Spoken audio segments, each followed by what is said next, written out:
قوم کی بچیاں ناچ گانے کو اپنا شعار اور شوق بنا لیں، ان کی نسل سے اب خالد بن ولید نہیں پیدا ہو سکتے، ناچنے والے ہی پیدا ہوں گے، محمد بن قاسم نہیں پیدا ہو سکتے، طارق بن زیاد نہیں پیدا ہو سکتے۔ مجھے صلاح الدین یاد آیا، میں بہت رویا۔ وہ بھی کسی ماں کا جنا ہی ہوا تھا۔ اس کے زمانے میں کرک، ایک ہمارے پاکستان میں کرک ہے، ایک اردن میں کرک ہے، اونچی پہاڑی پر وہ شہر ہے، بڑا دشوار قلعہ ہے۔ اس پر ایک حکمران تھا عیسائی، اس کا نام تھا ریجنالڈ۔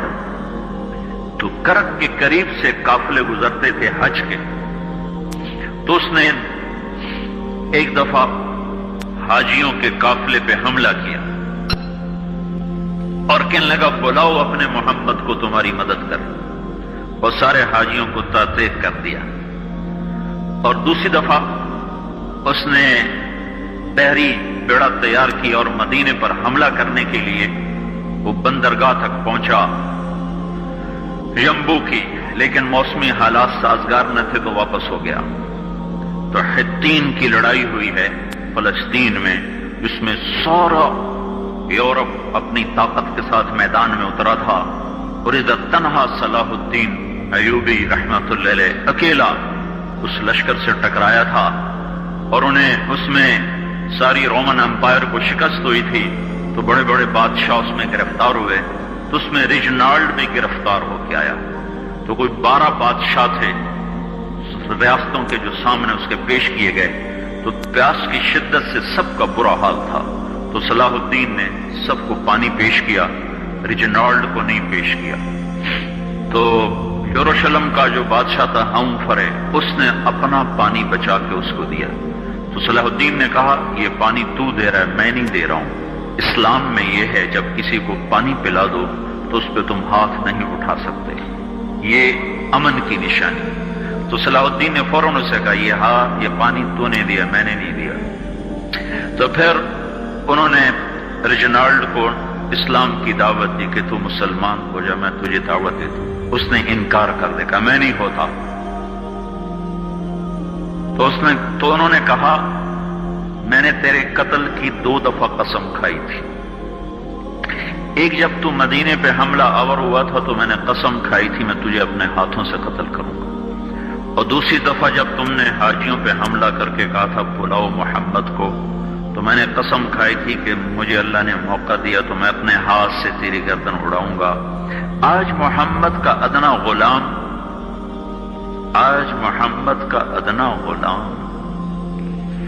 تیری اس بات پر یہ فریضہ ادا کرنے کے لیے آ رہا ہے، اور اپنی تلوار سے اس کی گردن اڑائی، وہ پیچھے لٹک گئی، پوری نہیں اڑی، پیچھے لٹک گئی، خوفناک منظر بن گیا۔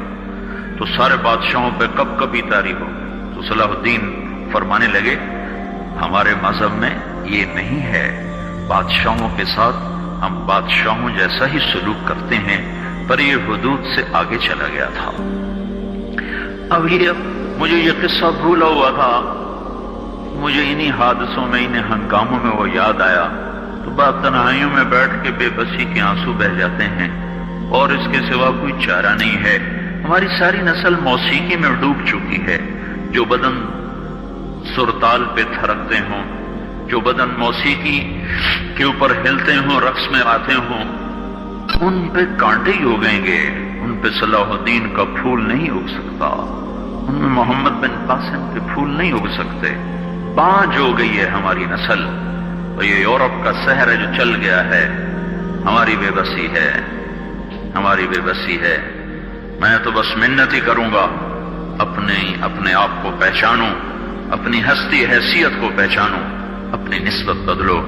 تمہاری نسبت یورپ کے ساتھ ہو کے اگر موت آئی بے قیمت ہو جائیں گے، اگر مدینے والے کی نسبت مل گئی تو حضرت فاطمہ کے دائیں بائیں تمہیں بھی کھڑا کر دیا جائے گا، حضرت خدیجہ کے دائیں بائیں تمہیں بھی کھڑا کر دیا جائے گا۔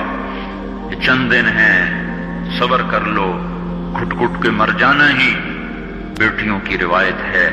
مشرق کی بیٹی اس نے گھٹ گھٹ کے مرنا ہی سیکھا ہے۔ ہاں، یہ آزادی، یہ آوارگی، یہ مغرب کی عورت کا خاصہ ہے۔